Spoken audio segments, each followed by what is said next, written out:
The Supreme Court on Thursday temporarily blocked the Biden administration's vaccine or test mandate for large employers, but allowed a vaccine only mandate for health providers at federally funded facilities. The High Court ruled 6 to 3 against the Occupational Safety and Health Administration's employer mandate, blocking it from taking effect while other legal challenges play out. The court ruled 5 to 4 to keep the healthcare worker mandate, with Chief Justice Roberts and Justice Brett Kavanaugh joining the more liberal justices Stephen Breyer, Sonia Sotomayor, and Elena Kagan. The Biden administration has argued that both policies are necessary in order to get as many people vaccinated against COVID 19 as possible. President Biden has indicated he is running out of patience with Americans who refuse to get vaccinated against the virus and that the rules were meant to force the issue in order to make workplaces safer. The employer policy would have required companies with at least 100 workers to mandate all employees be vaccinated or provide weekly negative COVID test results and wear face coverings to work on site. The White House said the order covered about 17 million healthcare workers, while the requirement on large companies would have covered more than 80 million employees, about two-thirds of the American workforce. While lower courts were split, the conservative Supreme Court majority ruled the employer vaccine or test mandate was an overreach. The justices said the challengers, a coalition of businesses in 27 Republican led states, were likely to succeed on the merits. The secretary has ordered 84 million Americans to either obtain a COVID 19 vaccine or undergo weekly medical testing at their own expense, the justices wrote. It is instead a significant encroach into the lives and health of a vast number of employees. There can be little doubt that OSHA's mandate qualifies as an exercise of such authority. At the heart of the challenges were OSHA's authority to issue emergency temporary standards, which bypass the normal regulatory process and take effect immediately if the labor secretary deems that employees are exposed to grave danger from exposure to substances or agents determined to be toxic or physically harmful. I'm not going to read the whole article because it goes on and on, and I'm not trying to sit here for 10 minutes. So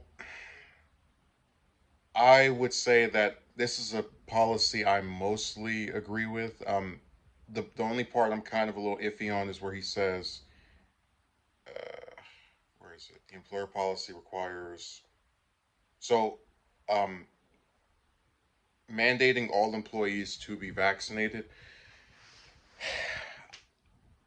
The issue I have here is that when you tell people to get vaccinated, and then after they get two shots, you're saying they should have a third, and then there should be there is a worry, and I've also talked about how there are people who don't want to get vaccinated that aren't, you know, conspiracy theorists and think that all the doctors are lying. Right? No, they have health conditions or some other pre-existing condition that makes them worried about what the vaccine might do to their health if it'll worsen it. Um, so I'm not a fan of that part, but the other part where it mentions providing weekly negative test results and wearing face coverings, I don't really have see what's so engrossing about that.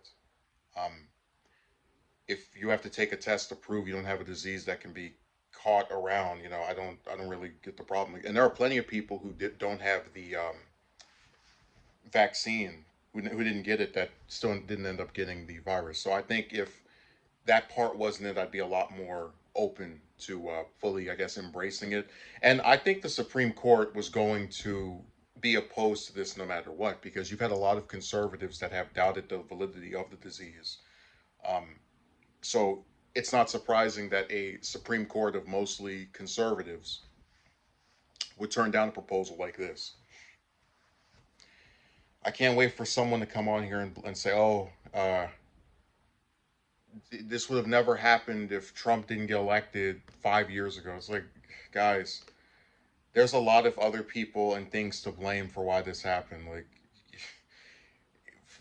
I know a lot of people like to not mention this because they want to preserve her memory, but if Ruth Bader Ginsburg had retired in, what was that, 2010, back when Obama was president, and we had the, or rather, he had the, Democrats, the Senate. They could have then replaced her with another younger Democrat who probably would not have died, unfortunately, in 2020. And then that would be one less seat that Trump could have co-opted. So I don't feel too responsible for any of this.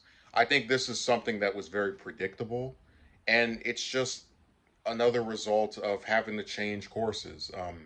Maybe if he revises it and gets rid, because I do think with the vaccine mandate, you're going to have a lot less people who are open to having some kind of rule. Like their main position has been, oh, this engrosses on our rights, to get the vaccine. So, and they've also said the same thing about face coverings. But I think you can get more people who are open to just wearing a mask than getting the, the vaccine.